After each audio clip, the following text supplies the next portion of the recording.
This interview was conducted on July 14, 2014, near Brownsville, Tennessee, by Al Claiborne with Mike English and Stewart Hall, who were both members of B Company with the 230th Signal Battalion, 3rd Brigade of the Tennessee National Guard, headquartered in Brownsville. The recording of this conversation was done in conjunction with the Norman Lane Jr. Memorial Project, which holds the copyright. When Norman was brought to Memphis, that was known to be on April 4th, and that was the day of the King assassination. And there was just, a lot of anecdotal stories. Was it after the were things going crazy in Memphis, whatever. And I did call Silas Wilson way back in like February, and he said, I don't remember any of that. Now he may not have been in that car, but he didn't remember anything from the other guys talking about it at the funeral home. So I talked to him more recently. He said, if there was a military casualty coming into Memphis on that day, he remembers the day. He remembers the assassination. He said, I was not involved in it because I did another trip to Memphis that evening after stuff was going crazy. But, now, I don't know, this is where the interesting, different stories or different viewpoints come in. He said, and I don't know what time it was, that's why I was kind of interested in hearing what he had to say. He said he took Old Highway 70, and the interstate was there, and wherever he went, which I don't know, he got back, he didn't even know about the assassination until the next day. That's what he said. So in the meantime, I was able to get Norman's military personnel file, which has all the, the good stuff and the not so good stuff. And it is so detailed. Which is wonderful for me. And so he had been returned to Dover Air Force Base up in Delaware. And then Philadelphia Airport is a nearby commercial airport. So they show you the cable, the name of the escort, the whole 9 yards. And they say that was American Airlines Flight 137, scheduled to arrive at Memphis at 3:56 p.m. Now, the only thing I don't know is, did the flight arrive on time, But if it did, you see, King... Now, see, I just happened to have read this very lengthy, very good book, I thought, of an account of the King and James Earl Ray and the whole story, just about 2 or 3 years ago. So, King, the shot was fired at 6:02 that evening, and he was declared dead at about 7:05. It was like that. So, at first I thought to myself, I said, well, okay, so assuming the commercial flight arrives at 3:56, I don't, was the funeral home car on the way down there, whatever.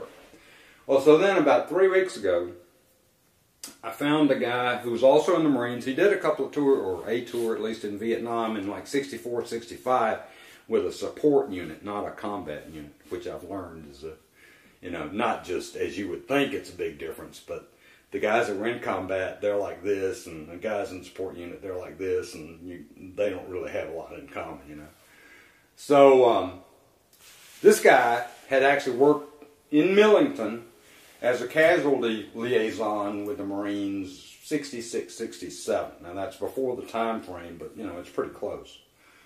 So, he explained it all to me. He said, what would have happened? Most likely, the commercial flight would have come in, the passengers would have got off, and the funeral home vehicle would have already been there.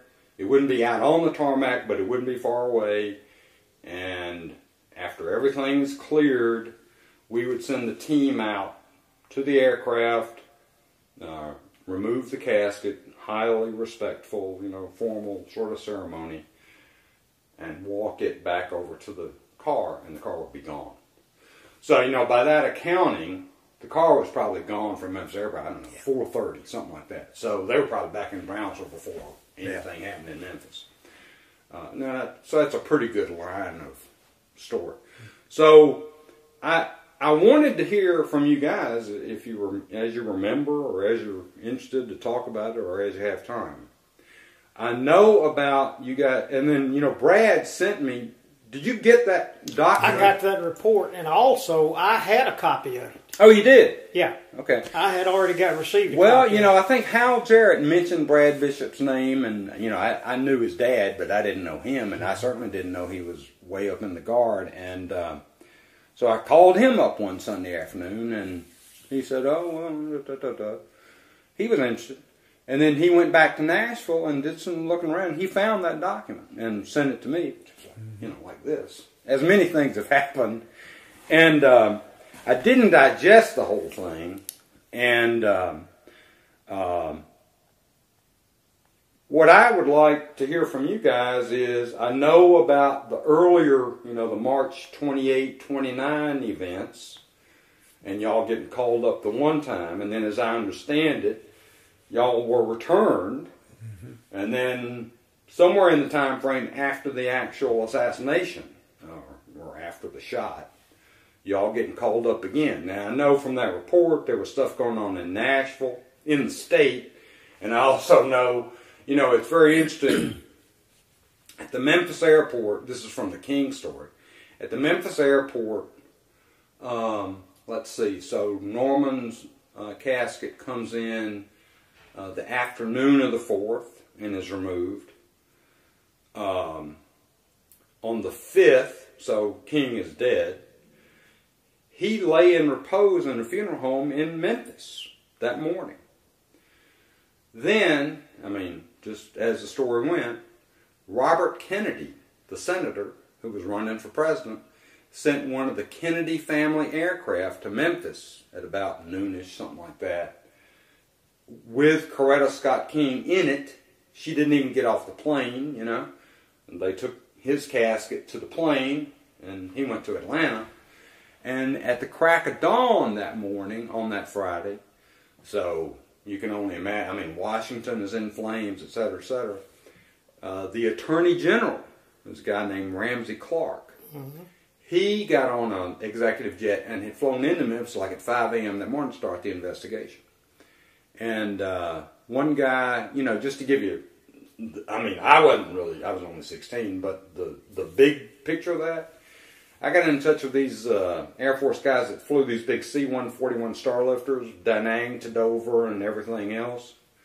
And there was a post on there by a guy, and he was stateside, like Travis out in California somewhere.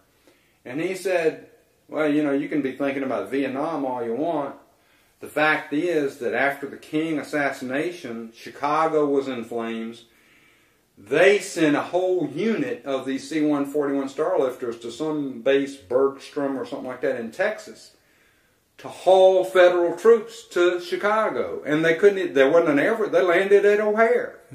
I mean, under conditions where, he told me, you know, the jets, they landed, they didn't shut their engines down, the guys got off the plane and were told, you know, we're way back so you didn't get caught up in it, and then they were off again. He sent me a picture of all these C-141s around this terminal. It's just like incredible. So, you know, that's going on too, you know. I mean, it's just, to me, it's incredible. So anyway, I've spoken enough. So, Stewart, you had a lot of detail, and tell me what was your status with what was the organization of the Brownsville Guard unit, best as you remember? Who were they? What areas did they come from? How many guys? All that kind of stuff, if you can. I was the company commander for Brownsville Alamo unit. It was Company B. We had been changed from armored infantry to Signal the year I took over as company commander in '67. And it was a split company with headquarters and one platoon and in Brownsville, and then 2 platoons in Alamo. And we actually sections. We weren't platoons anymore, we were sections. But our job was more or less for communications. Was this the 230th? 230th Signal Battalion. Company B, 230th Signal Battalion, yes. And Brownsville was called B-. and Alamo was plus B. Well, anyway, I had two full-time technicians. One was James Duke, who was in charge of, he was full-time in Brownsville, and Jim Henry Moore was full-time in Alamo. Then we had a first sergeant in Brownsville, Billy Jean Dedmon. Billy Jean had been there for several years, and he was the first sergeant. Then we had an assistant first sergeant in Alamo, and his name was Loftus. I can't remember his first name. James Loftus. Now, was the Brownsville Armory the kind of the headquarters, even though Alamo had a unit? Okay. Yeah, it was. And so you were the company commander. Are you the ranking officer of that whole operation? Yes. James Duke was under you, actually. Yes, I didn't realize that. James he was an E7, which would be a sergeant first class. Okay. How long had you been in the Guard at that time? I got in the Guard in 1955. And that was right out of high school, wasn't it? Yes. And so you weren't like in the regular Army and then 2 years and then came out and went in the Guard. No, what we did, there were 5 of us that when we got in the Guard, there was no requirement for active duty. Mm-hmm. But later on, when they started the 6 months, we volunteered to go for the 6 months active training. And when we got out of that, that's when I was a specialist second class, a rifleman at that point. Mm-hmm. And so I decided I wanted to go to OCS, Tennessee, TMA, Tennessee Military Academy. They called it at that time. Oh, okay. And so I spent 2 years, and I got my commission. And then as a second lieutenant, and then first lieutenant, and then I took over the company as a first lieutenant. Right. And then I got promoted to captain. So at the time of '68, were you already captain? Yes. Yes. And the night of the assassination, my wife and I had just finished, and 2 children, we just finished eating supper. Now, you living in Brownsville? I live in Brownsville, yes. And we heard it on the news. Well, I had been a volunteer fireman in Brownsville for 17 years. And before I got married, I spent a lot of time. I would volunteer for some of the firemen to go home during Thanksgiving and Christmas and spend time with their families. So I would pull their duty for them voluntarily and stay at the fire station for them. Well, I was very familiar with all of the firemen and the policemen and everybody. So when it happened, I told my wife, Linda, I said, I'm going to run up to the city hall and see what's going on. So while I was there, and you were speaking of Silas Wilson's father was a full-time fireman. Is that the same Mr. Wilson who was a crossing guard down there? Yes. Okay, and he lived right up the street from, because my mom's on West College. Yeah. So, okay, somebody said that the other day, and I didn't know it. Yes. Okay. And so I remember, of course, being from Haywood County and how we felt about Martin Luther King, even though he was, supposed to be as he was. I know when they didn't know who shot him, but they knew about the automobile and leaving the motel and the building from across the street. And I remember Mr. Wilson telling us, said, they won't catch him. And I said, why is that? And he said, because God loves a good soldier. Now this is that evening. This is in the about aftermath. 7 o'clock that night, yeah. Oh.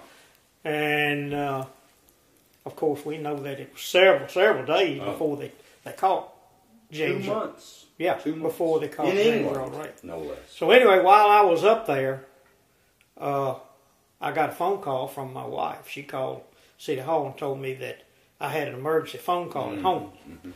So I went home and they called the full-time technicians and tell them. So James had called me to tell me that the company had been we were on alert and to report to the armory.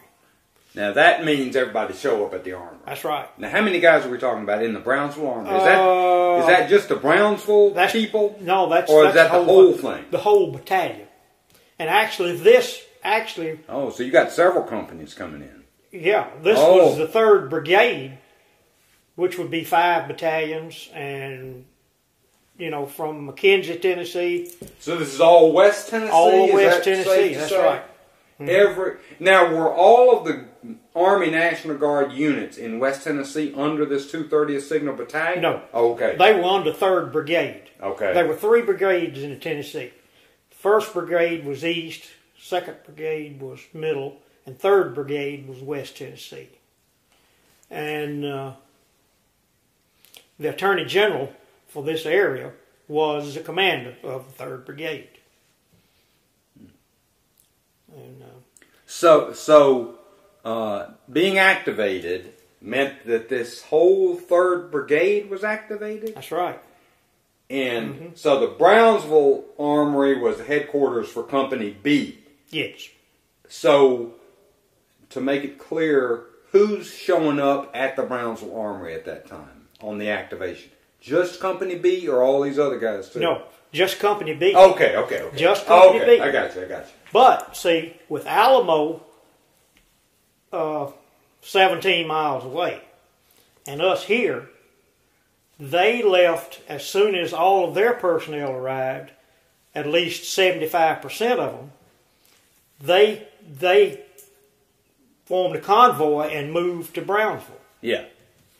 And then we all left and met out on the interstate with the units from Jackson, our battalion. Yeah. We moved as a battalion, So not what as were a there? brigade. 3 companies? You were in B. A, B, C, and D. Oh, 4 companies. 4 companies. Now, were the other 3 all in Jackson? Or No, one was in Humboldt, one in Jackson, and then you had, well, actually you had A, B, C in headquarters. Okay, yeah. And it was a detachment. Yeah. Okay. So, had those guys all met in Jackson and then they came to Brownsville? So you had Humboldt moved to Jackson. Yeah. Jackson moved to Brownsville. And that's where we, as a company from Brownsville, had to go ahead of the convoy and post guards on all of the overpasses. It was on the interstate. That's right. On the interstate between Brownsville and as far as almost all the way to Memphis. So even being a Signal Battalion, you have riflemen or people that are qualified. And we were issued ammunition at the Armory. Now, where did you say you met up with all these companies somewhere near the interstate? At the interstate. Whereabouts? At on where 76 crosses. Somerville Highway, yes. Right there. So by the time this whole battalion, I got that right? ABC and headquarters has gotten together. Now you've already sent guys down to take guard duty on the bridges, right? Are they like parking on the bridges? No, or what are they doing? They were dropped off, and it would be one guard on each end of the overpass.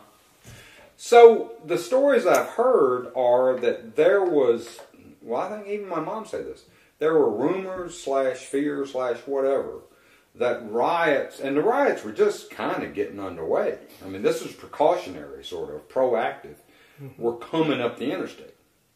I mean, when y'all were posting, I mean, I guess that's standard procedure to a certain extent, but that, to me, as a naive citizen, indicates that y'all were wary that there was going to be something out there bad on the interstate. Yeah. The posting of the guards, I mean. The thing about it was that it would be so easy for anybody that wanted to disrupt the convoy to walk out on the overpass and drop whatever it might be onto the convoy as it passed under. Probably this is mostly just a And we had learned that from our former course. We really started going to Memphis and practiced riot control way before even the first riot started in Memphis, or the trouble started in Memphis. I saw that in the... We had made 2 or 3 trips to Memphis and practiced. So y'all had, this was just part of the procedure then? It was just strictly procedure. We knew exactly... It wasn't based on any information that there are people coming up here. It's just the way you were going to do it. No, it was not. We did not know anybody moving this away. Now, were they carrying M14s or M16s at the time? M1s. M1s? M1s. With bayonets. With a clip? With clips. Yeah, okay. And each man was issued so many rounds of ammunition. and they drew their bayonets, and they were fixed on the weapons, and they were given instructions for personal safety, if it was necessary for them to fire, to fire. Now that's different from fire if fired upon, I guess, isn't it? That's a little, I've heard of these things. So one kind of an order is fire if fired upon, but another would be kind of like if you're fearful, like for personal safety. Personal safety. Without even being fired on. That's right. Yeah, okay, so that, okay. And so when this whole battalion gathered out here on Summer Highway, how many guys are we talking about? Roughly. 3 companies and headquarters. 750 to 800. Wow. Now, you had standard Jeeps at the time, and also trucks, I guess? Yes. So when you say a convoy, what other kind of vehicles? We had 3/4 ton trucks, and of course Mike was 2.5 ton. Huh? You had 2.5 ton. Yeah, truck. 2.5 tons. Yeah. And 3/4. So you're in here all this time, right? I mean, you weren't right. up at the fire station, but once the call came out, you just get a call. You said, weren't you in Mississippi State? I was at Mississippi State. I think my mother called telling me that James Duke was trying to get in touch with me to come home. And that would have been that Thursday night. Mm-hmm. I would assume so, yeah. So, how long was it before you got up here, do you think? Well, I think you just jumped in the car and left? Or? No, I was kind of reluctant. I thought, how can I get out of this? I had quite a few that were reluctant. They all showed up. Yeah. I actually had a date in Memphis, I believe on Saturday. Was supposed to You told have. me that. Was supposed to have. So I had intentions of coming up anyway. But finally I made my way to Brownsville, and I don't recall when I was there in time to meet the convoy. Okay, so you were there that evening then. Yeah, I went down. And I was in the motor pool. And the best I recall, the motor pool always was at the tail end of anything going on. Oh, so if you were late, that was a good place to be. We could pick up the stragglers that might have broken down or what have you. Mm-hmm. So being in the motor pool, does that mean you're a driver or something? Or mechanic. Oh, okay. Mechanic. Okay. Driver could be. Yeah, okay. I think one of the people out of the motor pool, I think, even drove you. You had a driver out of the motor pool, didn't you? Yeah. Mm-hmm. So different things. But mostly just, if someone... I was not a mechanic. But, we had good guys that knew the business and could tell us little things to do if someone broke down on the highway. But as far as vehicles go, there's not like any offensive, like tanks or half tracks or any of that, or am I wrong? The convoy No, is mostly we didn't have any there. No. Yeah. We weren't issued. We had armored personnel carriers, APCs. Yeah. Up until when we went When to you became Signal. they took those back and issued us radio vans. So y'all didn't have any 50 cal mounted? Yeah, did? we did. Maybe We had. Well, they weren't mounted. No, not on the vehicle. Well, you had them in the vehicle. Then, Yeah. Oh, yeah. Yeah. Okay. Yeah. Mm-hmm. So they would have been easy to get out and mount. We had 50s, a couple of 50s, and I think we had three 330s. 330 is a 30 caliber. Oh, 30 caliber. Yeah. Okay. And you mentioned M1s, and I recall M14s, which was the later version of the M1. Is that? But you think we were issued M1? M1s. Okay. Yeah, we had M1s at that time. I was thinking M14. That's what I was trained on, was M14. Yeah. Oh, you were trained on M14? Yeah. Well, maybe they use them for training, but I they guess didn't have so. enough. Because they were They still were- being they used were a little pretty heavily in advanced for the Vietnam, Guard even at though that the time. M16. So Williard referred to the MCT as his Matty Mattel rifle, but he said the M14. He had there's a special name for it because of that shoulder mount kind of a thing. You flipped out the butt of the M14 and it laid horizontally on your shoulder. Mine was He had a straight special stock. name for it. I can't remember, but it seemed to me that he preferred the M14. I mean, I Well, know the actually- stories about the M16s breaking down. Yeah. and M14s were accurate too. Yeah, they were. Very accurate. Okay, all right. So y'all are going down to Memphis. Where did you go? We went to the. So you said something like 92 vehicles or something like that at one time? Like this convoy, after you got these whole battalion, and you've got the guards on the bridge, and y'all are moving as a unit. Is that correct? Yes. Mm-hmm. And how many vehicles were we talking about, roughly? Well, when we would go to camp, we would have. Yeah. Correct me if I'm right, Mike. I think it was 192 vehicles in all. I have no idea. Jeeps, but it 3/4 tons, radio vans, and all. Mm-hmm. We didn't carry all of the equipment to Memphis because we didn't need it all. But we carried some significant fraction of the 192. Right. That's true. But I'm gonna say it was around 100 vehicles in the convoy. And this is, I remember as a kid, I'd be with my dad driving somewhere, and the National Guard was going to camp or something like that, and it was just it'd take an hour. It's probably about the same kind of thing, wasn't it? Yeah. Where did y'all go in Memphis? We went to the Coliseum. The whole convoy? The whole unit, yes. And we were housed in the Coliseum. And this is you too? Yeah. At first, yes. Then, what we did, then they assigned different. That night when we first got there, they had us to pick, our first sergeants picked out different people to go on special assignments. Well, one of our assignments was to send walking guards to some of the shopping centers. Shopping centers where there was already activity, or shopping centers as a protective thing? Protective. Yeah. Yeah.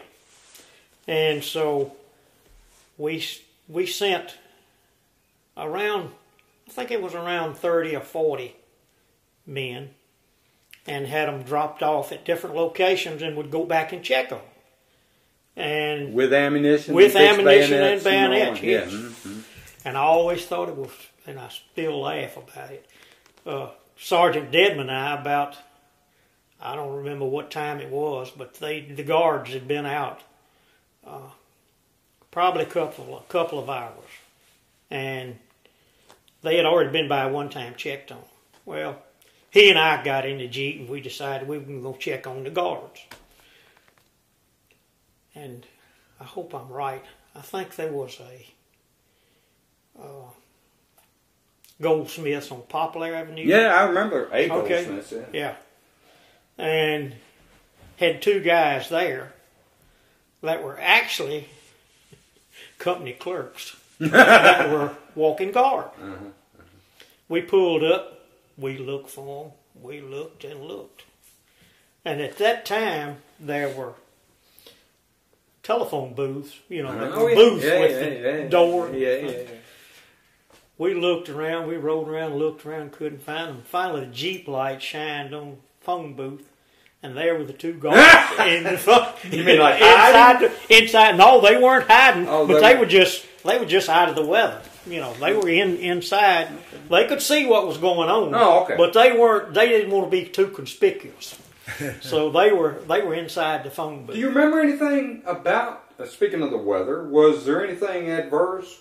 Heavy rain? Not at that time. Nothing. No. I think there had been the night or 2 nights, or the night before, yeah. Just from reading about them. Now, the first time we went to Memphis, when the garbage strike first started, we went to the fairgrounds. We were housed at the fairgrounds. And it was 34 degrees. We went to the cow barn, they called it. And it was 34 degrees in there that night. And I remember I laid down on my cot and had a little thin, it was an army sleeping bag and one blanket. And I almost froze. I finally got up. Now, when you say the garbage strike, do you mean just that week before when they had the riots after the march? On March 28th, I just happened to know it was in the book. That's what you mean. Yeah, just a week before. Yeah. So the Coliseum was close to the fairgrounds, was it? Yeah.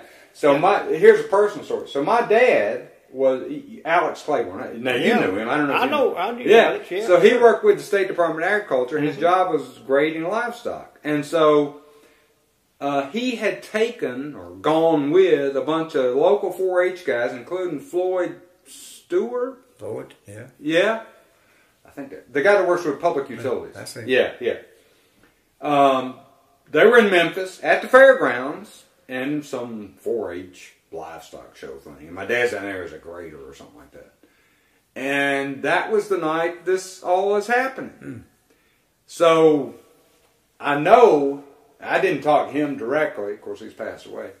But I know he told my mom, and my mom has told me, I mean, he was in combat in Italy in World War II and the whole 9 yards. He said he was never as scared as he was that night, just from not knowing what was going to go. Yeah. And he was down there, and he was spending the night down there. That's the way you didn't want to get out on the street, I think. So anyway, so y'all all went there, and then everybody gets to assignment. They're deployed here or there, and then the next day, our assignment changed, and we sent. I can't remember. It was about 8 men to each fire station. Yeah, that's what you would say. We had 10 fire stations that we covered. The whole company. Company. Company B, that's right. Responsible for 10 fire stations. Yes. And they were housed at the fire station. And at first, we cooked at the Coliseum. Our mess section cooked for the men at the fire station. And so we came up with a kind of a brilliant idea, The firemen were buying their food. They lived at the fire station. And our guys were being furnished by us. And so somewhere up the line they said, why don't we furnish the firemen food and let them do the cooking for these men at the fire station while they're there. And then that way we can feed them and our men too, and not have to worry about delivering food. Well, before this happened, before they decided that, one afternoon, I made the round of the 10 fire stations at least twice, 3 times a day, my driver and I. And usually we'd have somebody go with us. So we were going to deliver chow one night, and we carried it in the back of a 2.5 ton, deuce and a half, and in the Merrimack cans. And so I had a couple of guys. One of them was a platoon sergeant, Curlin Lee, and Dickie, not Dickie Patterson, but Dickie Parks. Dickie Parks, yeah, Dickie Parks. They came up to me and said, Captain, we've been here in the Coliseum a couple of days, and said, we'd like to get out and see what's going on. I said, okay. I said, y'all draw your weapons, get your weapons, and get you a 3/4 ton truck or a Jeep or whatever. And I said, I tell you what, y'all just ride with me. And the radio was sitting up on the back end of the Jeep, and they had this back seat was open. So I told them, I said, meet me at the gate at such and such a time. So we did. We went down and we pulled down there, and they met us and got in the back of the Jeep. And I had a 3/4 ton truck behind me with 4 men in it, armed. Then we had the 2.5 ton truck behind that. So I told them before we left, I said, because I knew that Dickie and Curlin hadn't been out. I said, now load your weapons before we leave the gate. Well, they didn't do it. So we started down Hollywood toward Chelsea. That's where one of the stations was, on Chelsea. We got about halfway down, and we passed I'll call it a honky-tonk or a beer joint. Well, they had lined the street across the street with garbage cans and were standing out. It was probably 10 or 15 of them. These are rioters or black guys? Yeah. They weren't rioting. They were just blocking the street. They weren't hooping and hollering and carrying on, nothing like that. They were just there. They were protesting us going back and forth. So we pulled up and stopped, and I said something, and I looked back, and there was curling and kicking back there, trying to load their weapon, and they couldn't get the clips to stay in. Every time he'd punch a clip in, it'd fly out. He'd punch it in, it'd fly out. And I told him, I said, I told you before we left. So. But then you said, I don't know if you meant it literally, you said this was a couple of days later. Yeah. Like Saturday maybe. Thursday night. Saturday Friday, or Sunday, Saturday, somewhere along in there. Later. I don't remember the exact date.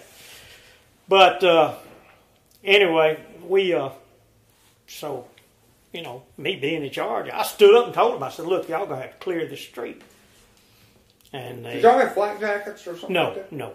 We just had regular uniforms. Solid green fatigues and we did wear helmets. Yeah. Oh, that steel pipe was, Yeah. it was something else.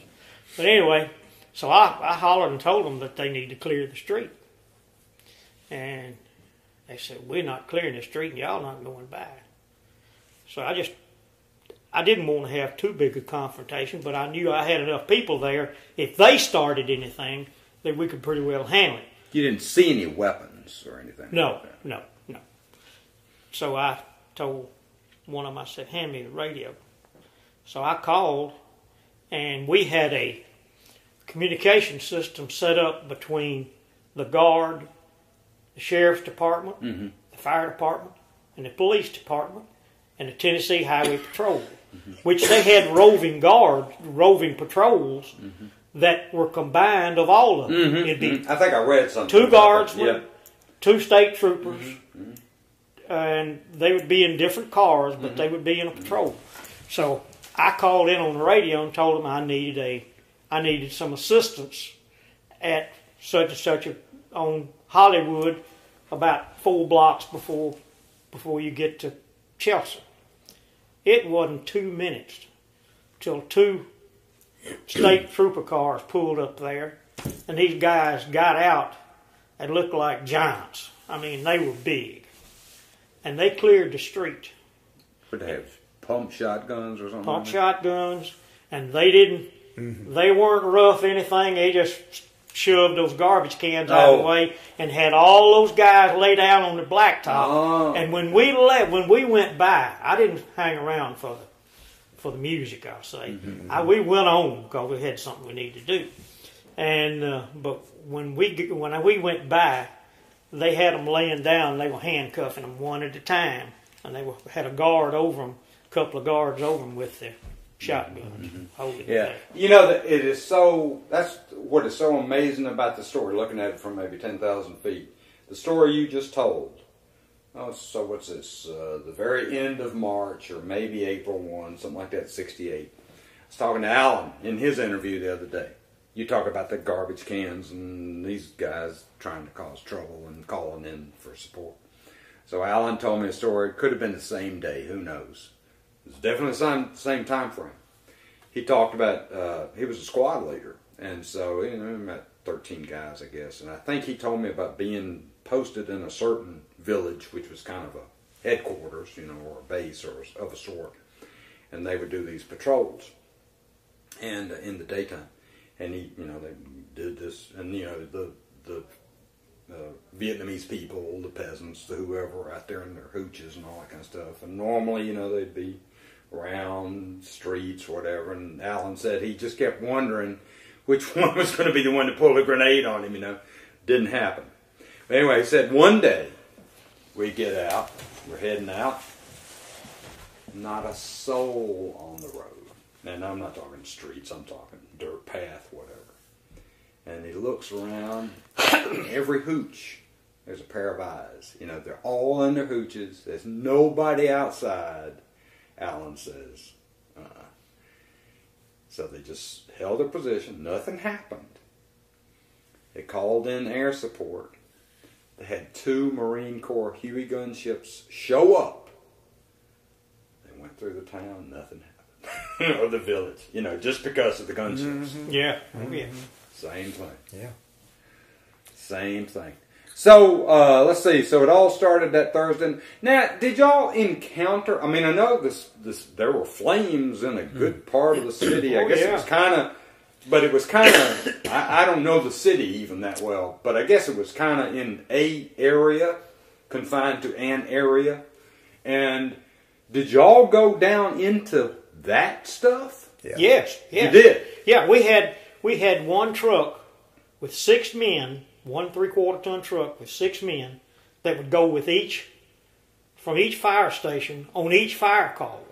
Now these are on fire calls though. Yes. Yeah, so these are guardsmen going with the fire crew. That's right. So you had a guard truck going with the fire crew. That's right, exactly right. And the fire crews are just going crazy, I guess, right? I mean, They every were- call and they every were getting station. calls, And especially our stations were located on Jackson Avenue, Chelsea, Thomas, Danny Thomas, downtown. and then some, Rough at that time, areas. pretty rough area, yes. I was at a station on Chelsea. That's where I was assigned.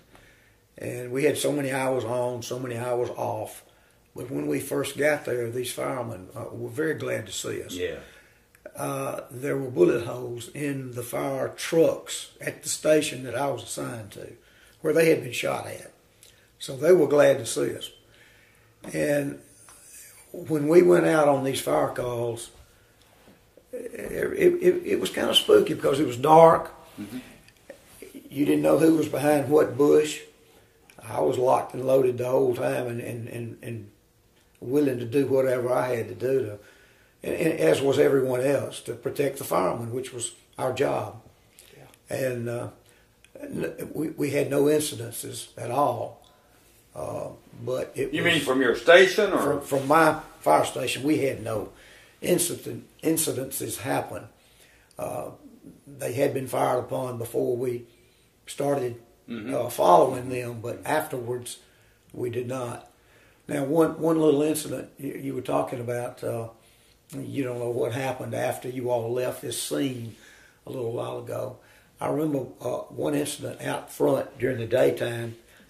A black guy was walking down the street, in the middle of the street. They had curfews. Matter of fact, they didn't want anybody on the street, period. It didn't matter what time. But at nighttime particularly, everybody in the whole city was supposed to be off the streets. But I remember this one guy was walking down the street, and these policemen pulled up, and they had their helmets with the shields on the front of the faces and all, and asked him what his business was in that area at that time, and he didn't have a good answer. And they pretty much answered it for him and put him in a squad car and carried him off. And there had been a shooting, though, at least one. One rioter was killed, I think, in the garbage strike riots before something. There had been a police officer involved. Yeah, there were some instances like that. But I tell you, the policemen, everyone, they took over that city. They locked it down and did a great job of not allowing any more to happen that did happen. They did. I was impressed with. So, as far as you're aware of all the firemen that were called on all those calls and were getting shot at here and there, no fireman was actually hurt. No, I don't recall. As far as you know, I don't recall any of them being hit. I saw a couple of fire trucks, like he said, with holes in the fenders. They were probably shooting it from a long distance, shooting at tires or whatever, just to disrupt. But as far as killing, no. Or even wounding. We had one incident that it wasn't an incident. We had, and I kind of hung around headquarters a little bit. I had gotten at the Coliseum. At the Coliseum. But I had gotten to be friends with a guy from Memphis who was district chief Of the fire department? of the police department. Oh, police department. And his name was Wallace. And later on he moved to Jackson. And he married a girl from Brownsville. Jack Wallace. Jack Wallace. That's right. And so I had gotten to be friends with Jack, and so I've forgotten what we were doing one day, and anyway, and he was telling me about some things that had gone on. But now, you're talking about after all, or are you talking about while you're down there at the headquarters? yeah, oh yeah. But as far as the guard under your command, and then were there any? I mean, I know y'all encountered rioters, and you encountered arsonists, and you encountered looters, and you arrested a bunch of. The Guard had the authority to effectively arrest people. I mean, just like the police did. I mean, you know what I mean? Handcuff them, that kind of stuff. We could restrain. Mm-hmm. Okay, but the police had to come in and arrest them or whatever, haul them off. We had one little problem there for a while, and we don't know how it got. Well, I know how it got started. Memphis Furniture Company made a whole lot of police batons, and somebody started issuing them to the Guard. Not the Guard, but somebody else was giving them to them. And I know at one time I took up probably 25 or 30 hickory batons that were given out. They had been applied. I don't know that they'd been used, but we had to stop that. But of your Guard men, nobody was wounded, hurt, flying glass, whatever. What about, other than restraining people, bad guys, did the Guard, was there anything more serious than restraining people during these riots? From the Guard's point of view, did y'all? No, because our people had been trained so well in advance. Yeah. You know, we knew how far we could go, and you didn't step across the line. And I know at one time we had like I was started to say a few minutes ago, I had kind of hung around district headquarters, and had got to be friends with Jack Wallace, and there were. What was the colonel's name from McKenzie, Tennessee, that was Attorney General, who was our commander, 3rd Brigade commander. Anyway. State Attorney General? Yeah, he was at the time? State Attorney General for for West Tennessee. And he was a great, big, tall, gray-headed fellow. Fine, nice fellow. But they sent two generals. Two generals came in here after Attorney General Ramsey came down. They sent two generals down here, and their first orders were that all the ammunition would be taken up and the bayonets would be taken off of the weapons. Well, this 3rd Brigade commander met with them, and he told them, and this is not hearsay, this is actual truth. He told them, said, "We didn't ask for you. We have this under control." And said, "We have orders, what we're going to do, and all of our men have orders. They've been trained. And so the best thing for you to do is to get back on your airplane and go back to Washington." And they did. They didn't hang around. I wonder, as I said in the King murder book, it talks very explicitly about his name was Kenton, General Kenton. He's your Attorney General guy? He was Attorney General, right, for West Tennessee. And he was a bird colonel in the National Guard. Was he the battalion commander? He was brigade commander. Yeah. Who was your battalion commander? Do you remember? Or where was it? George Cathy. And so he wasn't necessarily. He was the Signal Battalion commander. Yes. Okay. Yes, that's right. Okay. He wasn't from Brownsville. No, he was from Jackson. Okay. Huh. Fascinating. Let me see if I had anything else. Your orders the whole time, as far as the armed men or the armed troops went, were still this: if you felt your personal safety was at risk, you could shoot. It wasn't like shoot to kill or anything like that. No. Never got like that. And to your knowledge, did the Guard fire shots? One shot. Really? Boy fell out of the back of a truck with his weapon loaded, and it discharged. And there was quite an investigation into it, too. And that was it? That was it. Yeah. The only weapon that we know of that was discharged. Now, from what you remember, I know the history books probably have stuff. So the riot started Thursday night. Flames, you name it. Yeah. Washington, D.C., everything. In Memphis, with y'all being there, what is your recollection of when the riots and the fires in particular, that violence had subsided to a not a good level, but a level where a big difference had been made. No more new fires were starting, you know, something like that. Looting had been stopped. That was what I was going to say. Much more than the fires. Of course, they did a lot of fires, and they burnt some of their own stuff. You know. But the looting and damage to the downtown was the biggest thing. Especially the department stores and liquor stores downtown. And, of course, all of that was closed off. What about things like gun shops? You know, where people could have broken in and bought, you know, stolen guns and ammo? But they did, but there weren't that many then. Okay. Not in downtown Memphis. Now, out around, you had on Summer Avenue and different places back then. It was Carondelet. Well, anyway, that sold guns. Yeah. But you didn't have a whole lot of gun shops around then. So, like you do now. I interrupted what you were saying. As far as the looting, when did you feel like it was? Most of it started the same night that Martin Luther King was killed. Right. And it was downtown. Right. And storefronts, they broke glasses out. You know, everything downtown was. I know that all of it wasn't torn up, but there was a world of glass on the streets. And but they called the curfew, and they enforced the curfew.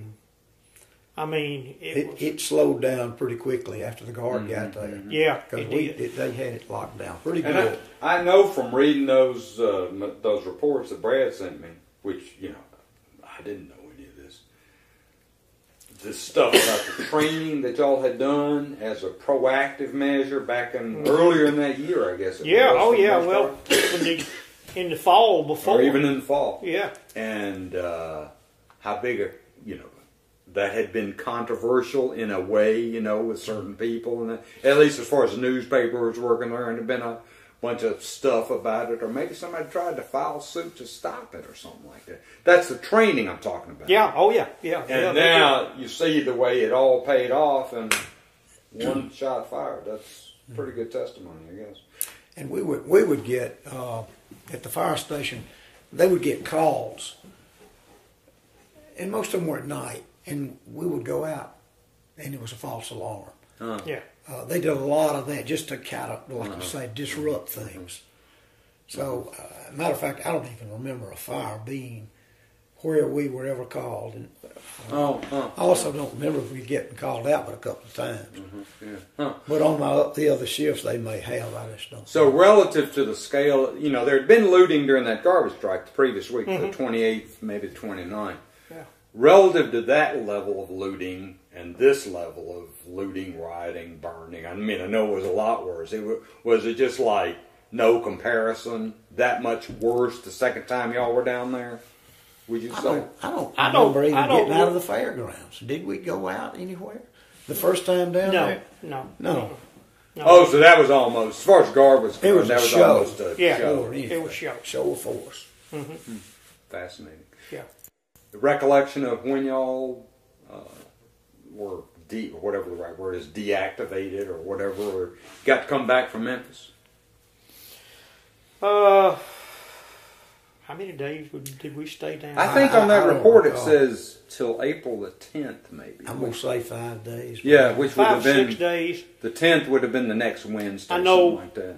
I know in the 2 times that we were down there, from in March and in April, it was 11 days we were there. I think it's stamped on that report too. I can look back at that. Yeah. So, and then how long did you stay in the Guard from that point forward? I retired in 75. So that was 20 years. And now, when you went in not as a career Guard guy, right? No. But what was your hitch still? What was your obligation? I was at school, college. Vietnam was breathing down a lot of our necks. And I got in the Guard to keep from going to Vietnam. Yeah. I mean, you still had your 2S, but were you about to get out of school or something? Well, it would have lasted a while, I guess. I don't know why I fell into that. And you couldn't get into the Guard. I mean, it was everybody was trying to get in. And so this is in 67. This was in 67. And so you're about a junior, third or fourth year, right? Yes. And I got a phone call from my uncle by marriage. He had been married to my aunt. He was a major in Dyersburg, and they were an armored division, best I recall. You recall? Armored infantry. Armored infantry. Yeah. So I went in. I got in April, and in June they sent me to Fort Lewis, Washington, Washington State. June of 67. 67. And we went through the same training that people went right from there to Vietnam, with maybe just a little more training. But we went through the advanced infantry training, the whole ball of wax. And when I got back to Dyersburg, and I don't know how long it took, but I got transferred to Brownsville. Oh. I don't remember whether I put in a request or what, but I got transferred to the Brownsville unit and went into the motor pool. So... and so then how long were you I went in for my 6 year so it was obligation, a 6 year thing. and I got out in 6 years, yeah.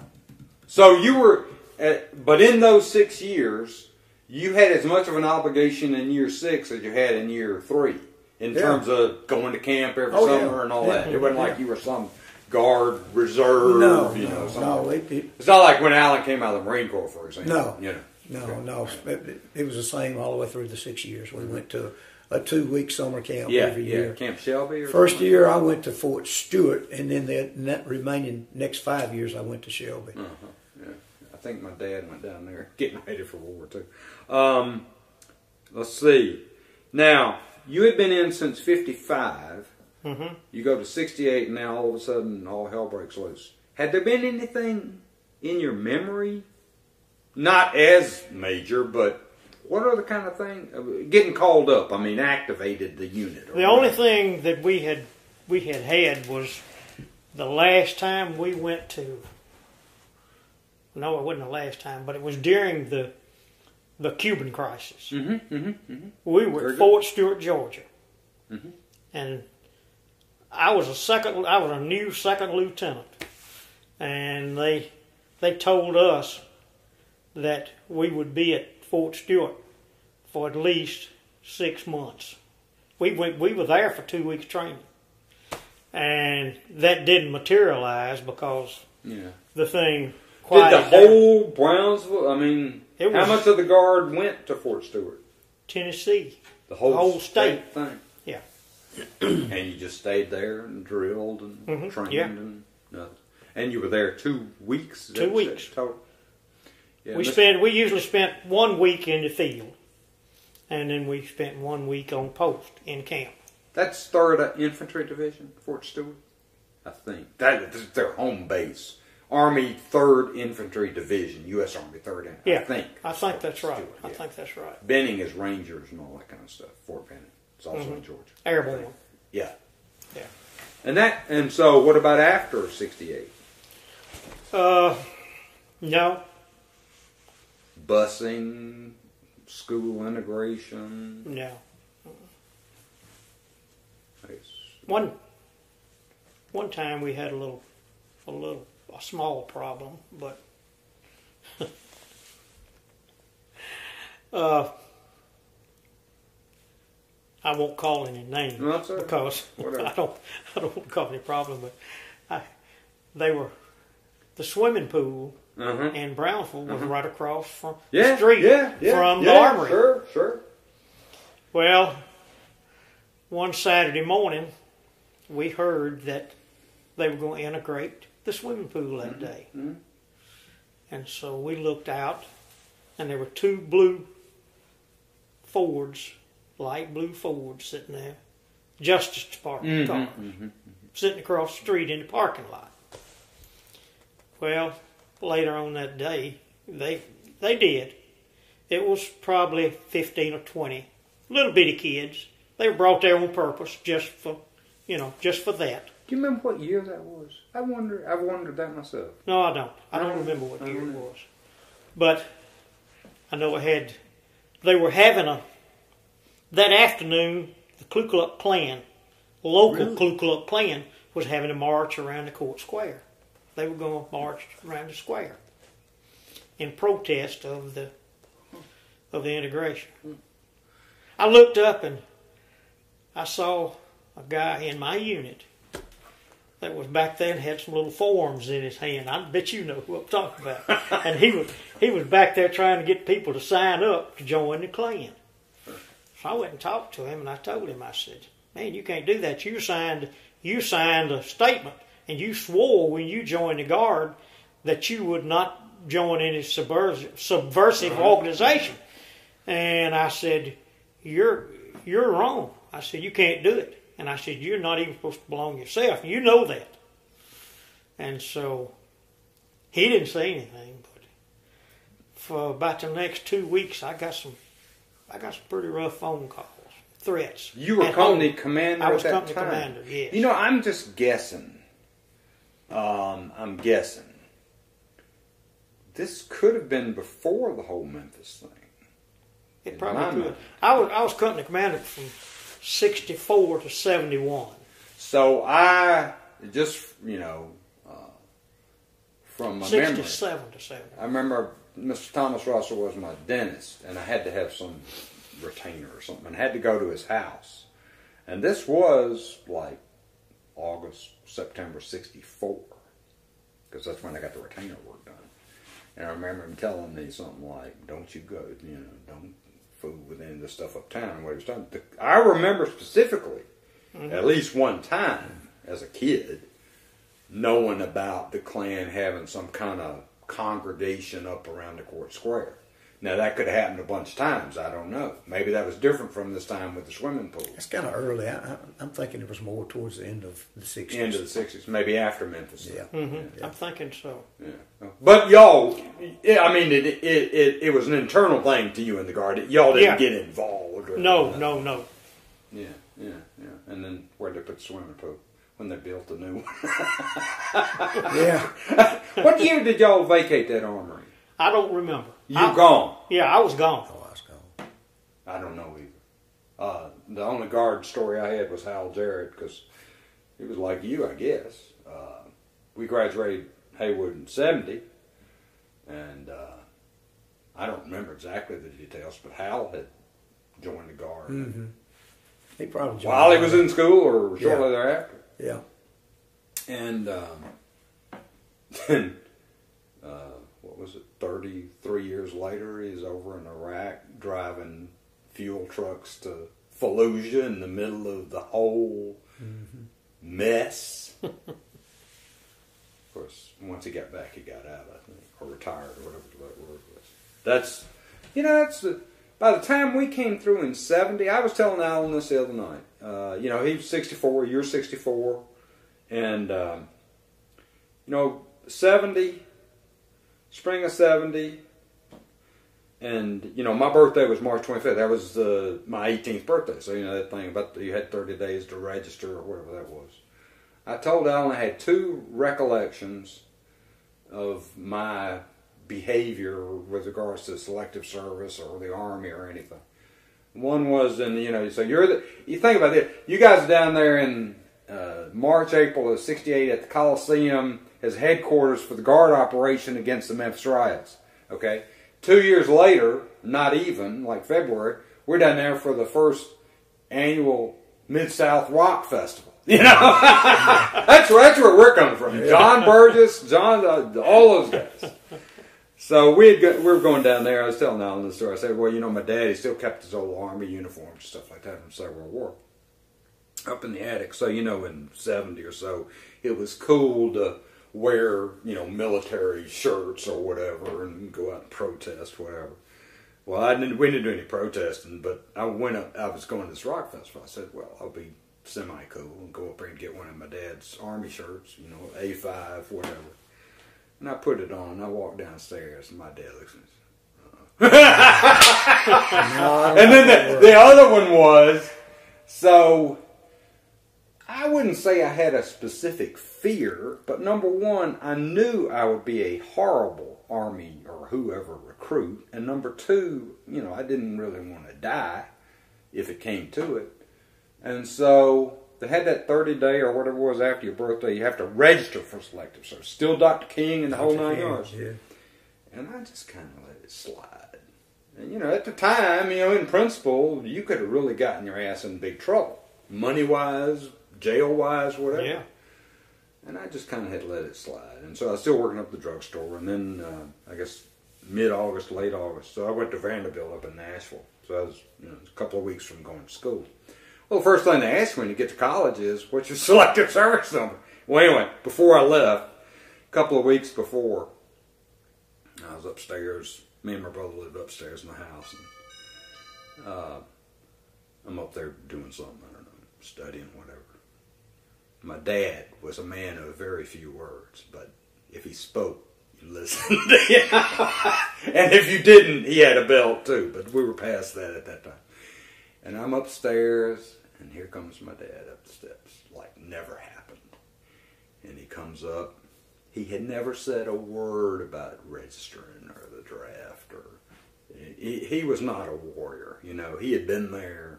He had done that. He didn't want anybody else to ever have to do that.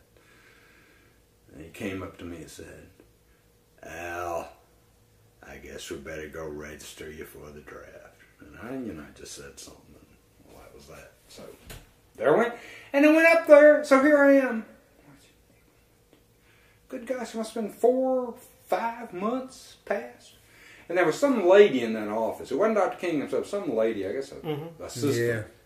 And she just, it could have been March 25th for all she cared. And I was in, I got my card. But then, see, I don't remember the exact year, but I think, if I remember right, so I had a student deferment anyway, but then somewhere in there, if I remember right, they got rid of student deferments and they put, I think, everybody on a lottery based on your year and your birth date. And, you know, me and Richard Carlton were best friends. I was like 318 and he was probably worse or better. Milton Black, he was way up there in the 50s or 60s. And I don't remember what year it was. Milton, I think, had gone to Jackson State. And he and Hal were like this. And you know, he was a good friend of mine, too. And I think, whether it was 71, maybe, I think, knowing that he had a bad number in the lottery, he was going to get called up. But I think he had an option to volunteer. Yeah. And if he volunteered, he got some theoretically better deal. And so he was in. Mm-hmm. And I think he was still in basic training in Georgia. I can't remember which place. And he probably would have gone to Vietnam. Mm-hmm. But his dad passed away. And things happened and they got him out of the Army, in fact. And, you know, in I was telling Alan about this the other night. You guys might be interested. There was a guy, you know, I wasn't living here. My mom and dad were. Back in the late 80s, about 1988 or so, in Brownsville. There was a guy from Holland. Yeah. The Votes. Yeah. So they were teachers in high school over there, and the whole family, the man got a exchange thing, and he taught in Haywood High for 1 year. 88, something like that. I didn't know him. But then he came back to the States, not to Brownsville per se, to do his PhD in history in the 1990s. He came out, and it's all about Haywood County and the Vietnam War. But it also throws in things. He has a lot of stuff from the States Graphic and Owen Burgess about, you know, civil rights and other things that were happening. And he came out to Camp Meeting, 1996, specifically to interview people who had known Norman Lane. Because he did something like 50 different person one-on-one interviews with people who were just civilians in Brownsville, people who had been in Vietnam from Brownsville, families of people that had been lost in Vietnam, you know, a good selection. Black, white, you name it. And so I was one of those people. I went up to him and talked to him, and then he wrote a book. Well, it's kind of his PhD thesis. It's a paperback. And I've got 2 copies of it.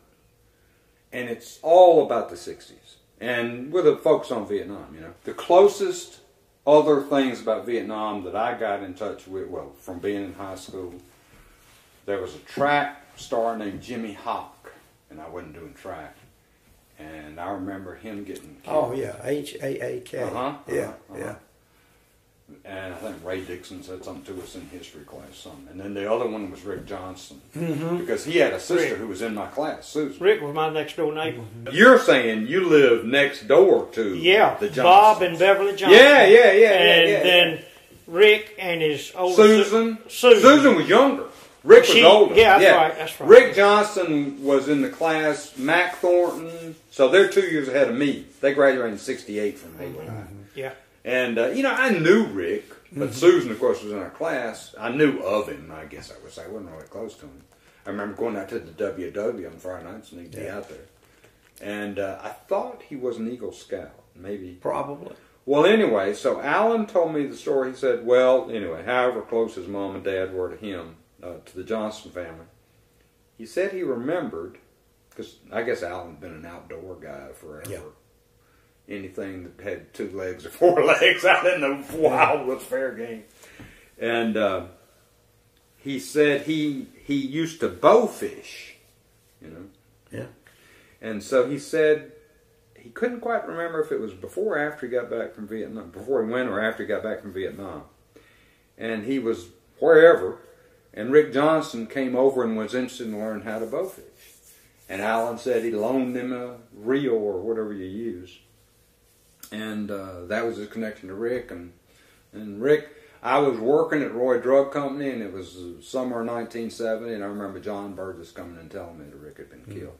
And just from a historical perspective, in this thesis, this vote thesis that I'll try to get you a copy of, he did extensive interviews, especially with Norman Lane's people and Rick Johnston. Now, there was a bunch of other Vietnam casualties from Hayward County, and he talked about them all. But I think he actually interviewed Rick's mom and dad or sister Susan or somebody like that. And the thing that was kind of bizarre, curious, whatever, and I know this happened quite a lot, I guess.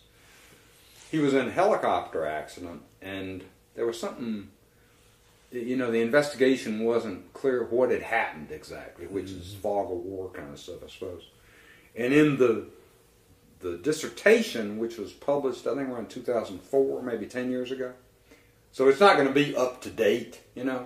But in there, his sister Susan makes some kind of criticism by virtue of the fact that at that time, they couldn't get a Purple Heart for him. Mm-hmm. And I think that has later been resolved. It has. Yeah. But it was some kind of snafu thing, I guess.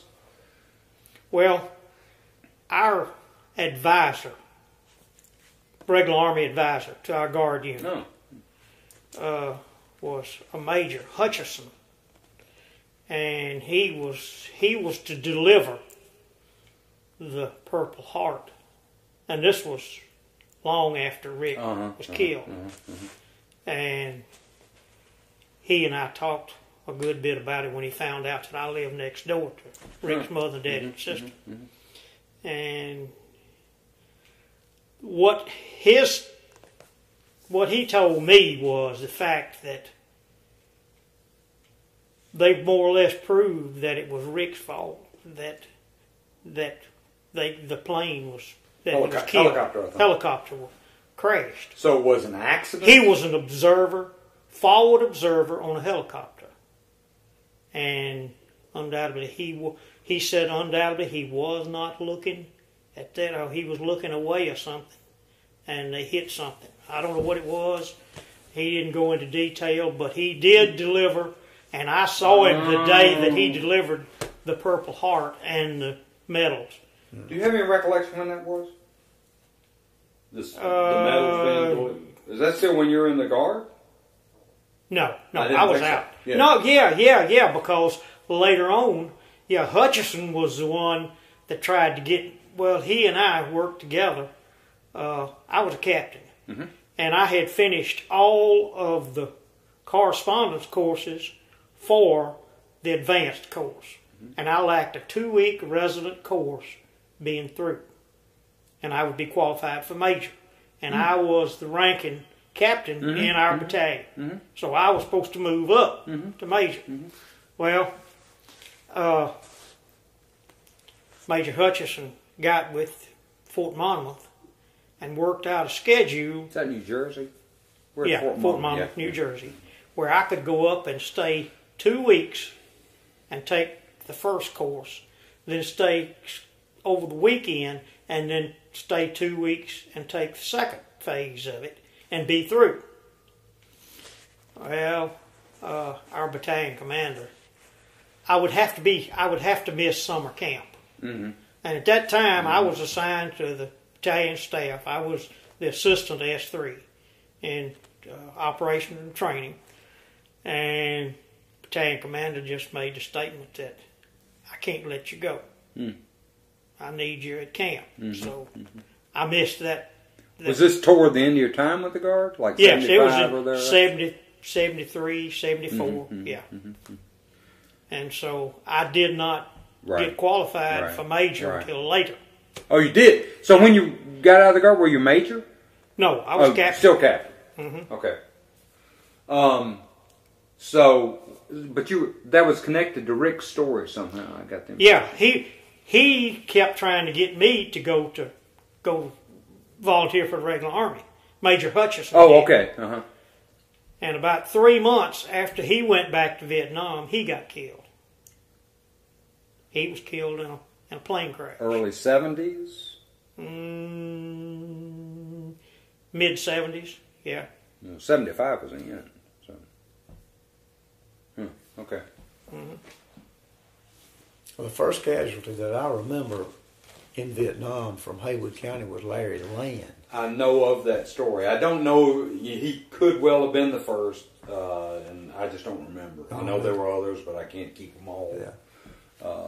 I think there's a sign down here at a local in Bells at Bells Lumber Company that has it in memory of. Oh, really? Okay. What's his name? Larry Land. Oh, just Larry for him. Land. Yeah, just for him. And it's got the date that he was killed on. Yeah, I know. It was in March '67. I believe that's right. Because they said he was the first one from this area to get I said he killed. was in the Marine Corps. I didn't know him. I think Alan knew him. He probably wasn't quite the same age. We were close, within a year or so. But and then, now with all this stuff, I've gone back and read some more, and I think some of it's in that vote thesis. I believe that even though he was with the Marine Corps, most of these guys, Alan, all these other guys that I'm involved with, they were in the province called Quang Tri. This was all Leatherneck Square, the DMZ, whatever you want to call it, I Corps. And most of them, like Con Tien, that's Quang Tri province. Quang Tri City, Quang Tri province. I believe that Larry was in another province. I think it's called Quang Nam. I could go verify it. And I think he was a, what do they call them, amphibious assault vehicle crew person. But I think I heard he was killed by a sniper. Now, I didn't know him, but I knew his brother because he worked up at the pool room, when I was at the drugstore and go up there for lunch. Well, I think his mother was instrumental in getting the Eternal Flame there at the courthouse. When I was a senior in high school, they did that. They're going to have the big ceremony up there. Colonel White, who was our principal, made us go. Now, looking back at it, I'm glad I was there. Do you know who lit the Eternal Flame? Alan Williams. Really? No, I didn't. Because he was cussing as much as he ever does. And then they turned the damn thing off. Is it right? I don't know. The Eternal Flame has been turned off. I think it was turned off during the energy crisis. Yeah. They never relit it, which is something else that could be addressed, maybe. Yeah. There was that, and then Larry and Norman and Rick, but there's several other guys. This guy William Farrell is a fascinating story. Now he was killed. Now wait. William Farrell was killed in the Battle of the Audran Valley, which is November '65. I don't know him. Now it's a bit of a different story. So he was from the coast. Did you ever see the movie We Were Soldiers Once? Oh yeah. He is in the book by name. Really? I read the book. I never saw the movie. Somebody was saying the other night they saw the movie. He's in the movie. I mean, portrayed by somebody. And rightly so. He was from the Cocoa community. He was a career Army. He had been in Korea. He was POW in Korea. And, he was enlisted. And so 50, I don't know when I think he was born the same year as my mom, so that would have been 27. So if he went in, he could have gone in right at the tail end of World War II if he didn't go to college or something like that. And then was in Korea, stayed in, and he marched, when Lyndon Johnson was elected in 64, among others, he marched in the inauguration parade. William Farrell? William A. Farrell. From Cocoa. His name's on the monument up there. You can go see it. But Battle of the Audran Valley, I mean, I read the book. I tended to pay a lot of attention to it. So there was the battle, and then the battalion that had been involved in the battle was taken out, and they were, replaced by another battalion to mop up, or whatever the right word is. And then at the end of that, so the battle was done. They bring in this other battalion to mop up, but to get them extracted for political reasons, not to make it appear that they were just going to fight this territory, lose 80 men, and then pull out, They didn't want that to be a highly publicized thing. So what they did was they sent orders for this replacement battalion to march to this other LZ, I don't remember what the distance was, but through the jungle. And that's where they got hit. And then the NVA were in the area. It's just horrifying. They lost twice as many men in that march as they lost in the actual battle. William Farrell, he had fairly significant seniority. He was in one of the lead platoons, or maybe even a scout, or whatever the right word is, up at the very beginning of it. And there was communication from him during this ambush. It's in the book. And they talked about him being a Korea POW and all that. And then the other sad thing about him, that's also in the book, but it's a different twist on it. When that battle happened, November 65, that was all Army. That was 1st Air Cavalry. That was this, fly 'em in, mobile, da-de-da. And it was early, relatively speaking. Nobody in the Pentagon or the Army or anybody was prepared to deal with a lot of killed in action. They lost 235 men in the two combined things there. They did not have casualty assistance mechanisms, not at the level they were going to need them. Yeah. Many of these soldiers came from Fort Benning. That was their home base, whatever. He was Farrell. And so they certainly didn't, they couldn't deal with the overload. So they wound up giving the telegrams to yellow cab drivers. Yes, I remember that in the movie. And Mrs. Farrell is in the book for remembering when she got the telegram. And I think in the book she says she was actually relieved. She knew there had been a big action. I don't know how precisely she knew where he was or whatever. But she said when she got the telegram, she was relieved. There were other stories that are also in the book where the yellow cab driver would go out and get drunk and, show up with a telegram. I mean, just really shoddy, Yeah. Well, anyway, so that was the way that was. There was something else. I can't remember. But no, I never knew him. He was older than all of us. I guess he went to Haywood, but I don't remember that name. Yeah, he's up there. He might have been the first. The only other one I remember a story about, one of the guys from Haywood County definitely was killed in action. And I don't know if it was on his virtual wall site or somewhere. I read that the action, I guess he was Army, the action in which he was killed in, another guy in that platoon or squad or whatever it was got the Medal of Honor in the same action. So, but I don't remember his name. So And I know there were other Marines. Uh-huh. You know, I think there was a black guy. Yeah. Coleman maybe or something. I know there were, but I didn't know. Now, okay, so Mike Turner's name came up. Just I was talking to Steve. You know, I'd contacted. Yes. Because I was trying to get for this thing. You know, these are Vietnam Marines. Okay, so let's get Haywood County Vietnam Marines. And the only two names that came to my mind that I thought I knew qualified were Mike Turner and Charles Kazor. And I think you said you thought Charles had been in Vietnam, but maybe with the Army? Yes, I definitely was in Vietnam. He was a typist. Oh, okay. Well, I think Larry Banks had a similar sort of a job. Yeah, they said. They said, who can type? He said, I can. He's told me that before. Mike Turner was the other one I thought, and of course I knew of him when he worked up at Darrell's on the square when I was like in grade school or whatever.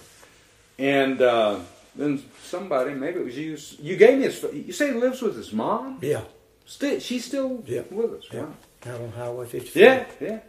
But I never called him because, you know, I don't want to call up somebody and maybe had a bad experience or whatever and then just wake up the dead kind of a thing, you know. And so I never contacted him. And then I was talking to Steve Smith yesterday. He said, oh, yeah, absolutely. He was a Vietnam Marine. And I think I'd read it maybe in the vote thesis or something like that. But I never touched base with him. I ran across another name, Jimmy Baird. He was, I'm pretty sure, a Marine in Vietnam. From Haywood County? It, yeah. Mm-hmm. He lives over on, I think they live on Park Avenue. No. Well, I think so. You know Jimmy Baird? Yeah. Didn't he build a house out on where you... He did. And he sold that house. He did. Yeah. I don't know where he is. But he's still around town. So that could be so was Mike Turner your... Oh, Mike was about 3 or 4 years older than I. Oh, he was. Yeah. Okay. 3, I'd guess. Have you had interaction with him? You knew where he was. Yeah, I used to see him often. But not... Well, I just goes wonder. to church. Goes to he does. church every Sunday. The one in town? Yeah. Oh, okay. So he's, you know, he's not like... okay.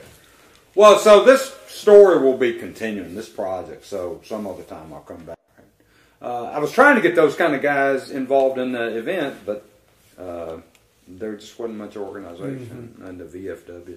But the Marine Corps League in Jackson sent about 10 people over, and then I asked, of course I didn't know, I knew they'd been in Vietnam, and I asked Alan after they left, he said, well, he in his talk, which is just, if you never were in the military, it's just wonderful, I mean, phenomenal. I said, I'm an 03, we are 03, that was their MOS for grunt or rifleman, or he was a machine gunner, whatever.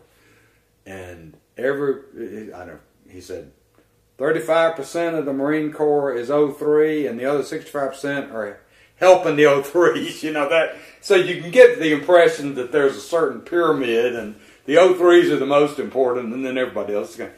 So I asked Alan, I didn't really talk to any of these Jackson guys, and I asked Alan the next day, I said, did y'all interact? I mean, you know, whatever. I said, not really, they were the support. So that was that. Did he tell you anything about a grenade that either didn't go off really close to him or did go off? Or I'll tell you 2 stories that impact on that, but not specifically the way you mentioned it. Now, that doesn't mean there's not a story. Seems like I think he's got a story for everything. Yeah. But here's 2 that, one of them's kind of humorous.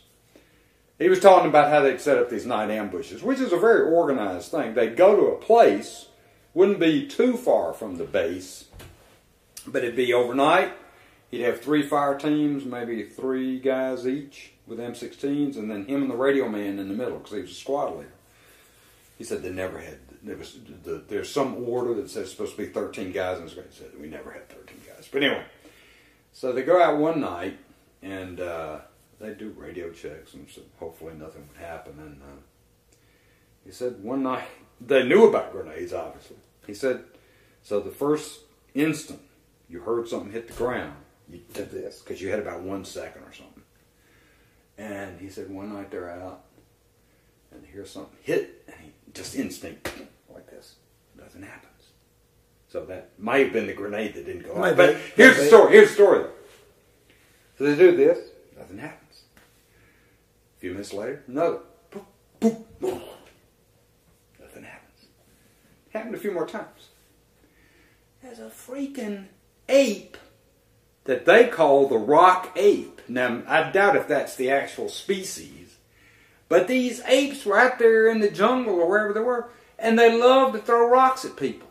And that's what it was. So that is just, you think about, of all the things, and I'm sure there are many. But the other, it's not really about grenades, but he told me one story. I was telling him about my old man, he went on one dangerous patrol in World War II, and they got the Bronze Star. He said when they left the camp to go out on this overnight thing, they thought they were probably going into bad guys' territory, which didn't happen. But he said as soon as they left the camp, he started reciting the 23rd Psalm over and over and over. So at the memorial the other day, Joe Thornton said, I want to read the scripture. I said, read the 23rd Psalm. And he did, and it was perfect. And so I told Alan that story, and he said, well, I remember one time we were on a hill, 689 or something out of Quezon. He saw the full 9 yards. He went over there. And we're on this hill, and we kind of that was our outpost, but we'd come down off the hill and do patrols or whatever. So one day or whatever it was, we're going back up to the top of the hill, which is where we're going to rest or whatever. Well, we start going up the hill, and it's a pretty steep climb, and get a little ways up, and the NVA start popping mortar rounds, artillery rounds. So he had this point man called Rick Satterley. I know the name, and people have been in contact with him, but he's not in great shape, so he couldn't come down here. So he was Allen's point man. And he said, boy, they hit the first bomb crater they could find to hide. And they kind of try to time the incoming and hit the next crater. He said, Allen said, him and Satterley doing this together. And the other guys are coming up behind. He said, they got to about the third crater, and Allen's sitting there like this, and all of a sudden he hears this, Our Father which art in heaven. And it's Satterley. And he said, they'd say a few phrases, and then there'd be a pause, they'd go to the next one. Hallowed be thy name. And then Allen said by the time they got halfway up, they're both saying it. So, nothing to do with grenade story, but it's a pretty good story for nonetheless. So yeah, he contracted malaria over there. So he was out 6-7 weeks, something like that. And then he told me the last story I'll bother you guys with was he said the lieutenant came to him and said, okay, you're up. Your time's up. And he said the LZ for the helicopter was about 200 yards from their little hooch or whatever.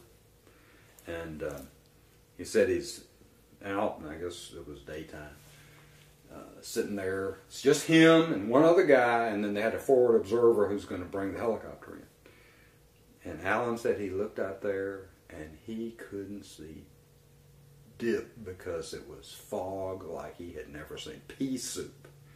He said, oh, shit.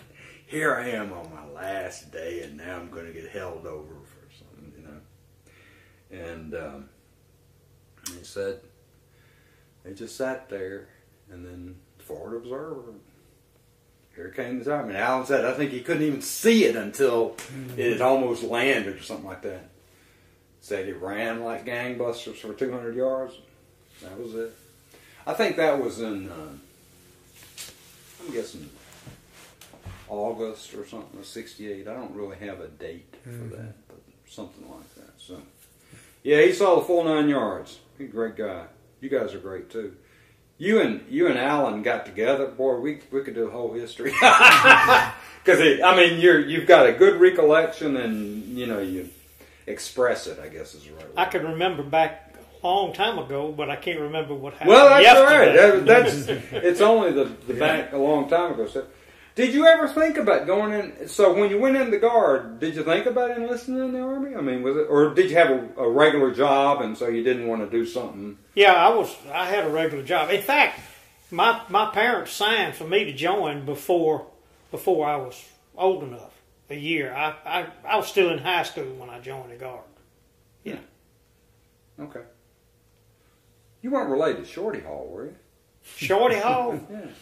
I think so. He was my dad. Okay, so he was the plumber. He was a plumber for sure. Oh, okay, yeah. all right. Yeah. Now, because he worked on everybody's house in town, I think. Yeah. At one time. Mm-hmm. You know who owns his house now?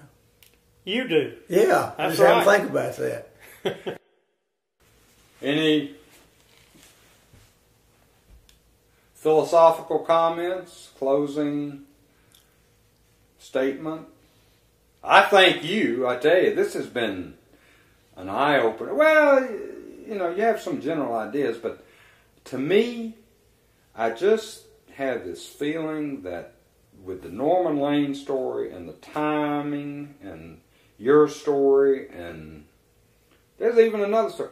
Now, see, I was a big space nut when I was a kid, you know, like Apollo and all that stuff. Mm-hmm. And I got in it. You know who Ben Solari is? Sure. With NASA? Yeah. Okay. I didn't even know who he was. I mean, I know who he was, but I never had any contact with him. Well, it just so happens, so the day Norman comes into Memphis for the final time, the day Martin Luther King is assassinated, at 7 o'clock that morning in the Apollo program, you know, they did all these unmanned shots and then they did the real thing. That was the final unmanned Apollo Saturn mission. Well, you know, just kind of tie things. So I talked to Ben about it, you know. There's a lot of history on that too. But it's not that often that three historical events That's happen. true. And, you know, Norman has so much family and he taught in the high school and, you know, it's just all kinds of inputs on that. So to me, it's just fascinating. And, you know, the fact that Brownsville is central to so much of it. Mm-hmm. Well, maybe not central compared to Memphis, but a very big part in all of it. Yeah. You know, it's pretty amazing. So I just want to thank you guys. Do you know what year Norman's father got killed? No, his father died of a heart attack. Oh, did he? Now, if you go, and somebody else had, and so I'll clarify that. His father's buried right next to Norman out in the Tabernacle Cemetery. And it says Norman Lane, U.S. Navy, which was World War II. Mm-hmm. And then it says, I forget. Yeah, he was born in 1918, died in 1966. So somebody looking at that, they'd say he was in the Navy in Vietnam. He was only 48, he got killed. He had a massive heart attack.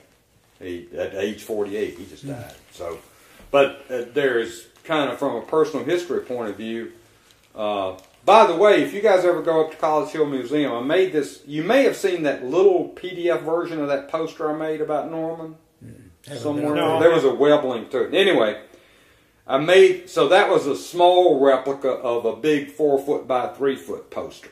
And one's out at Tabernacle in the annex to the church, but the other one's up in College Hill Museum. I don't think Lynn's put it up, but it's up there. Okay. So a lot of these things about Norman and his early life, that's on that poster. Norman, his sister got married. He was teaching up here at the high school for the 1 year. His sister got married in March. He enlisted in the Marine Reserve April 1. His dad died in the middle of May. And then by that point, he was engaged, you know. And so the day at camp meeting, we tracked this down. And who cares? I don't know. But, you know, every year at camp meeting on a Sunday afternoon, they have a memorial service for the people from the families or connections that died in the previous year. So we know what date camp meeting started in 1966. And so his father presumably was memorialized that Sunday out there. On August 19th, Norman Lane was driving to Quantico because he had to be there. You know, he had orders to start. So he started his officer's candidacy course like 2 days later and then went through TBS and all that kind of thing. So anyway, just a little bit of something else. So that's to answer your question about his dad. Now see, Norman Jr.'s grandmother lived next door to me when I was a little boy. You mean Aunt Lib? Elizabeth Thornton? Here in Brownsville? Aunt Lib and Uncle Mern? Marion Thornton? No. His grandmother. It was Ms. Lane. Her name was Ms. Lane. Oh, she lived. Oh, Might have been his great grandmother. I don't know. See, no. You're probably right. I did get into some of the Lane family stuff, and I have heard about some Lane grandma. I never knew she lived here though. She lived in Brownsville. Okay. Lived on Hatchie Avenue. Okay. We lived, and she lived next door to us. Now, see, the reason I'm connected is Mr. Marion Thornton and Miss Liz. Oh, yeah. Because they were my mom's, they might as well have been her parents, for that matter. Yeah. Instead of aunt and uncle. So I knew about all that family in Brownsville. I didn't know that Mrs. Lane had ever lived here. But his, I've run into a couple of people that there was I got from the funeral home. The funeral home actually had some information. They still had the rough draft of the announcement for his service. They didn't have anything on going to Memphis and all that, and that's okay. But it had the list of pallbearers, and everybody was somebody. Lynn Shaw, Robert Earl Thornton, et cetera, et cetera. And then there was a guy, and I didn't recognize the name at all. I thought maybe it was some student that had been with or something. And it turns out this is a gentleman who was a Lane family cousin who I wouldn't have known. And he's passed away, but his son lives down in Memphis, so I got in touch with him. So, but Jim Johnson? Yeah. Well, yeah, you do. John O's brother. I called Jim after he was one of the pallbearers, and I called him. He didn't even know Norman that well, really. And I talked to him back, maybe March or so, on the phone, and he said, he just couldn't believe what just a sad day that was, I tell you who else knew, I don't want to draw this out. No, I don't care. Jerry Williamson and Norman Lane were really good friends. Oh, really? Yeah. Jerry that married Peggy? Yeah, really good friends. I didn't know that. Oh, yeah. I didn't know it either till this past week. Really? Because I mentioned to him that I was coming to the memorial before I found out I wasn't going to be in town. He said, we were great friends. He didn't come, but... No, he was in Mississippi. They got a place down there. Oh, okay. All right. Well, I'll try to contact, because, Peggy Morrow's a neighbor of ours from way back in the day, so next time I get back here or something like that, I'll try to look him up. I don't really know him well, but... I can probably tell you some stories. Should do it. Everybody's got a story. Yeah. There's a story, just on that note, without going all day, Norman went to law school at Vanderbilt, but he didn't do well. He wasn't studying enough is the bottom line, but he attended for 3 years, just didn't graduate. Then he came here for that year. And I've been in touch with several of the law students that were in his classes. Some of them wound up going to Vietnam with the Marines, And one of them said, oh yeah, partying, women, et cetera, et cetera. And at Vanderbilt in those days, there was no co-ed dorms, Men's dorm, women's dorm.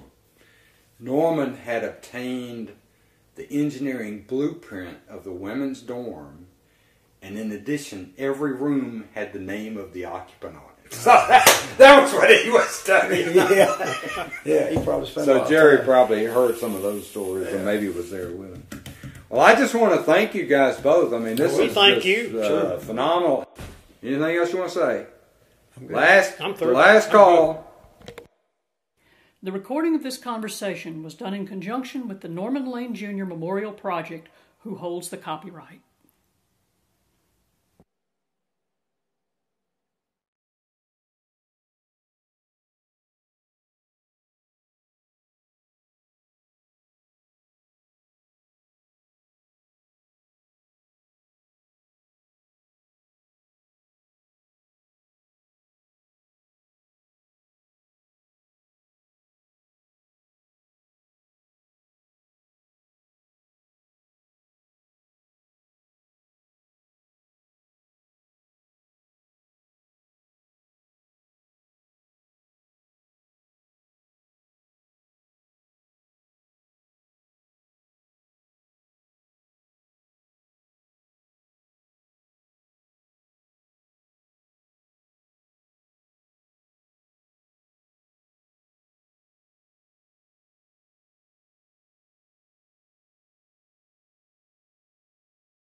The recording of this